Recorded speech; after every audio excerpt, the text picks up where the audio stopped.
Hi friends, welcome to Swad wave channel. ಇವತ್ತು ನಾನು ಇಸ್ಕಿದ ಬೇಳೆ ಸಾಂಬಾರು ಹೇಗೆ ಮಾಡೋದು ಅಂತ ಹೇಳ್ಕೊಡ್ತೀನಿ. ಅದಕ್ಕಿಂತ ಮುಂಚೆ ನನ್ನ ಚಾನಲ್ನ ಲೈಕ್ ಮಾಡಿ, ಫಾಲೋ ಮಾಡಿ, ಸಬ್ಸ್ಕ್ರೈಬ್ ಮಾಡ್ಕೊಳ್ಳಿ. ಇಸ್ಕಿದ ಬೇಳೆ ಸಾಂಬಾರಿಗೆ ಏನೇನು ಇಂಗ್ರೀಡಿಯೆಂಟ್ ಬೇಕು ಅಂತ ಹೇಳ್ತೀನಿ, ನೋಟ್ ಮಾಡ್ಕೊಳ್ಳಿ. ಒಂದು ದೊಡ್ಡ ಗಾತ್ರದ ಈರುಳ್ಳಿ, ಸ್ವಲ್ಪ ಕಾಯಿ, ಅರ್ಧ ಸ್ಪೂನು ಜೀರಿಗೆ, 1 ಸ್ಪೂನು ಕಡಲೆ, ಮತ್ತು ಒಂದು 4 ಸ್ಪೂನಷ್ಟು ಬೆಳ್ಳುಳ್ಳಿ, 1.5 ಸ್ಪೂನಷ್ಟು ಧನಿಯಾ ಪುಡಿ, 1 ಸ್ಪೂನಷ್ಟು ಖಾರದ ಪುಡಿ, ಮತ್ತು 1 kg ಇದ್ಕಿದ ಬೇಳೆ. ಇವಾಗ ಈ ಇಂಗ್ರೀಡಿಯೆಂಟ್ಸ್ನೆಲ್ಲ ಹಾಕಿ ನುಣ್ಣಗೆ ಗ್ರೈಂಡ್ ಮಾಡ್ಕೊಳ್ಳೋಣ. ಈರುಳ್ಳಿನ ಒಂದು ದೊಡ್ಡ ಗಾತ್ರದ ಈರುಳ್ಳಿ ಕಟ್ ಮಾಡಿಕೊಂಡು ಅರ್ಧ ರುಬ್ಬಕ್ಕೆ ಹಾಕ್ಕೋಬೇಕು, ಅರ್ಧನ ಒಗ್ಗರಣೆಗೆ ಹಾಕಬೇಕು. ಒಗ್ಗರಣೆಗೆ ಎಣ್ಣೆ, ಸ್ವಲ್ಪ ಸಾಸಿವೆ, ಅರಿಶಿಣದ ಪುಡಿ ಮತ್ತು ಕರಿಬೇವಿನ ಸೊಪ್ಪು. ಈಗ ಕುಕ್ಕರ್ ಬಿಸಿಯಾಗಿದೆ. ಕುಕ್ಕರ್ಗೆ ಇವಾಗ ಸ್ವಲ್ಪ ಎಣ್ಣೆ, ನಿಮ್ಗೆ ಎಷ್ಟು ಬೇಕೋ ಅಷ್ಟು ಹಾಕ್ಕೊಳ್ಳಿ. ನಾನು 1 ಸ್ಪೂನ್ನಷ್ಟು ಎಣ್ಣೆ ಹಾಕ್ತಾ ಇದ್ದೀನಿ. ಎಣ್ಣೆ ಕಾದ್ಮೇಲೆ ಸಾಸಿವೆ,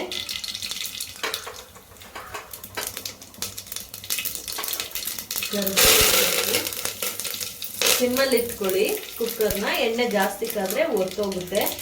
ಮತ್ತೆ ಈರುಳ್ಳಿ ಹಾಕಿ ಫ್ರೈ ಮಾಡ್ಕೊಳ್ಳಿ.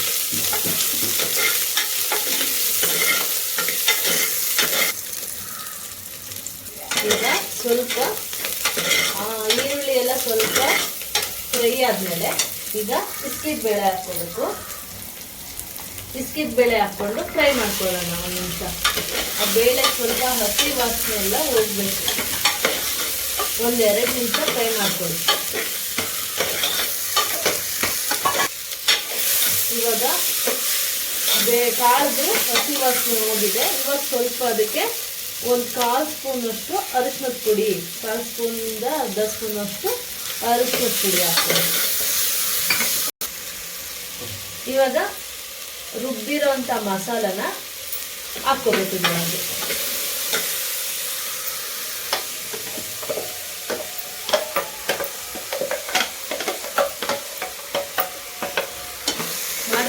ಈಗ ರುಬ್ಬಿರೋಂಥ ಮಸಾಲೆನ ಇದ್ರೊಳಗೆ ಹಾಕಿ ಸಿಮ್ಮಲ್ಲಿ ಇಟ್ಕೊಂಡು ಸ್ವಲ್ಪ ಮಸಾಲೆನೂ ಫ್ರೈ ಮಾಡಬೇಕು. ಸ್ವಲ್ಪ ಹಸಿ ವಾಸನೆ ಹೋಗ್ಬೇಕು.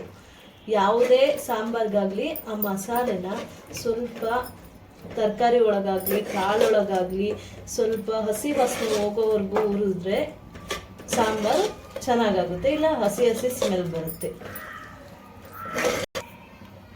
ಈಗ ಸಾಂಬಾರಿಗೆ ನಮಗೆ ಎಷ್ಟು ಕ್ವಾಂಟಿಟಿ ಬೇಕೋ ಅಷ್ಟು ನೀರನ್ನ ಆ್ಯಡ್ ಮಾಡ್ಕೋಬೇಕು. ಜಾಸ್ತಿ ಆದರೆ ಕುಕ್ಕರಿಂದ ಆಚೆ ಬರುತ್ತೆ. ಸ್ವಲ್ಪ ನೋಡ್ಕೊಂಡು ಹಾಕ್ಕೊಳ್ಳಿ. ನಾನಿಲ್ಲಿ ಬಿಸಿ ನೀರು ಹಾಕ್ಕೊತಿದ್ದೀನಿ. ನಿಮ್ಗೆ ಏನು ಬೇಕೋ ಅದನ್ನ ಹಾಕ್ಕೊಳ್ಳಿ. ತಣ್ಣೀರಾದರೂ ಓಕೆ, ಬಿಸಿ ನೀರಾದರೂ ಓಕೆ. ಕುಕ್ಕರ್ ಆಗಿರೋದ್ರಿಂದ ಜಾಸ್ತಿ ಹಾಕಿದ್ರೆ ಆಚೆ ಬಂದ್ಬಿಡುತ್ತೆ ನೀರು ಕುಕ್ಕರ್ ಕೂಗುವಾಗ. ಅದಕ್ಕೆ ನೋಡ್ಕೊಂಡು ಹಾಕ್ಕೊಳ್ಳಿ. ಆಮೇಲೆ ಬೇಕಾದರೆ ಬೇರೆ ಪಾತ್ರೆಗೆ ಹಾಕ್ಕೊಂಡಾಗ ನಮಗೆ ಇನ್ನೊಂದು ಸ್ವಲ್ಪ ತೆಳು ಬೇಕು ಅಂದರೆ ನೀರು ಹಾಕ್ಕೊಂಡು ಕುದಿಸ್ಕೋಬೋದು. ಈಗ ರುಚಿಗೆ ತಕ್ಕಷ್ಟು ಉಪ್ಪು ಹಾಕೊಳ್ಳೋಣ. ನೋಡ್ಕೊಂಡು ಹಾಕ್ಕೊಳ್ಳಿ. ನೀವು ಉಪ್ಪನ್ನ ನಮಗೆ ಸಾಂಬಾರು ಎಷ್ಟು ಕ್ವಾಂಟಿಟಿ ಇರುತ್ತೋ ಅದ್ರ ಮೇಲೆ ಉಪ್ಪು ಹಾಕ್ಕೋಬೇಕು. ಸ್ವಲ್ಪನೇ ಹಾಕ್ಕೊಳ್ಳಿ, ಆಮೇಲೆ ಬೇಕಾದರೆ ಹಾಕ್ಕೋಬೋದು ಉಪ್ಪನ್ನ. ಈ ರೀತಿ ಬಂದಿದೆ. ನಾನು ಇದನ್ನು ಮುದ್ದೆಗೆ ಮಾಡಿದ್ದೀನಿ. ನಮ್ಮನೆಯಲ್ಲಿ ಮುದ್ದೆಗೆ ಮಾಡ್ತೀವಿ. ಇದನ್ನು ಇಸ್ಕಿದ ಬೇಳೆ ಸಾಂಬಾರನ್ನ ಮುದ್ದೆ, ಇಡ್ಲಿ, ದೋಸೆ, ಚಪಾತಿ ಎಲ್ಲದಕ್ಕೂ ಮಾಡ್ಕೋಬಹುದು. ಅಂದರೆ ಇಡ್ಲಿ, ದೋಸೆ, ಚಪಾತಿಗಾದರೆ ಸ್ವಲ್ಪ ಗಟ್ಟಿಗೆ ಮಾಡ್ಕೊಳ್ಳಿ, ಮುದ್ದೆಗಾದರೆ ತೆಳ್ಳಗೆ ಮಾಡ್ಕೊಳ್ಳಿ. ಇವಾಗ ನಾನು ಮುದ್ದೆಗೆ ಈ ಮಾಡ್ಕೊಂಡಿದ್ದೀನಿ.